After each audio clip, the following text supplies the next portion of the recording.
Brianna January with Chamber of Progress in respectful opposition to HB 1407. Bottom line for us, committee, is that while we appreciate the intent and agree with the intent of the bill, we do believe that this approach is not ready for consideration, and we should pause as the issue of likeness is being considered by the federal government. The Federal No Fakes Act, which HB 1407 is mirrored after, has not been properly vetted yet at the federal level, partially because it's, to be frank, seriously flawed and likely unconstitutional.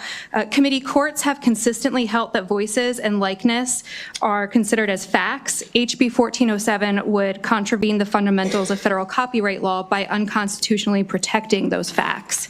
And I will add that liability for these kinds of matters should be with the bad actors themselves and not with the tools. For example, the state would hold a bad actor, a person responsible for using a Sharpie to create and plagiarize a cartoon and profit off of that, but they would not hold the Sharpie company itself liable. The same should apply to AI. Don't hold the tools liable, but hold the bad actors that misuse them liable. As I stated, there are several issues at the federal level that Maryland should consider, and it's for that same reason that Virginia just 2 weeks ago decided not to pass their No Fakes Act, because there are outstanding issues. We encourage this body to continue to study the issue and see what happens at the federal level. Thank you. Thank you, Ms. January, for being up here. And I have one, I guess, pushback that I'd like to hear Absolutely. Your response, and that is, I currently find the federal level absolutely useless. Not only do I find the federal level useless, I find them like hurdles for, I mean, I could go on and on. I'm not going to. So when I say that, like, why would we wait on the federal level for anything? Yeah, absolutely. Actually, Chamber of Progress is a center-left organization, and we agree along those lines. I will note that the issue here is really with constitutionality, and so should Maryland pass a law like this, it would be challenged in the courts, and that would be a Trump judicial system, something that should be considered.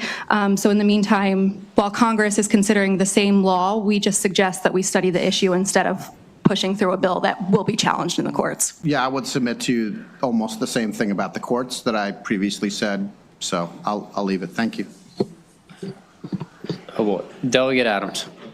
Much. Mr. Chairman, so a Sharpie is not the same thing as emerging AI technology. Would you agree?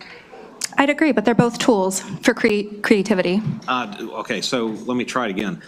A Sharpie and me taking and making a picture of somebody is not the equivalent of an AI, which is an emerging technology for which I have some severe concerns about how that technology might be used in a deceptive way. It's a different subject.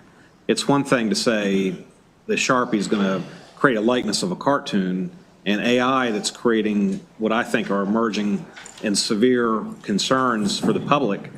So your testimony doesn't seem congruent to me. I don't see the connection. There are two different things. Sure. So to be clear, for AI to create an image that uses the likeness of someone has to initiate that, right? There has to be an actor that says, let me use this AI tool to plagiarize someone's voice. Just like a cartoonist would use a Sharpie to plagiarize a cartoon already in existence.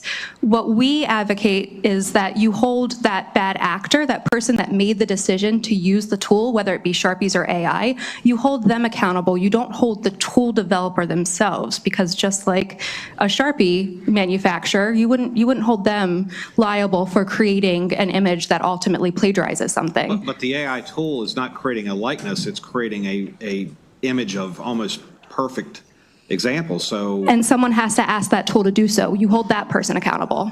Okay, so I'm going to do like my friend here to the left and just stop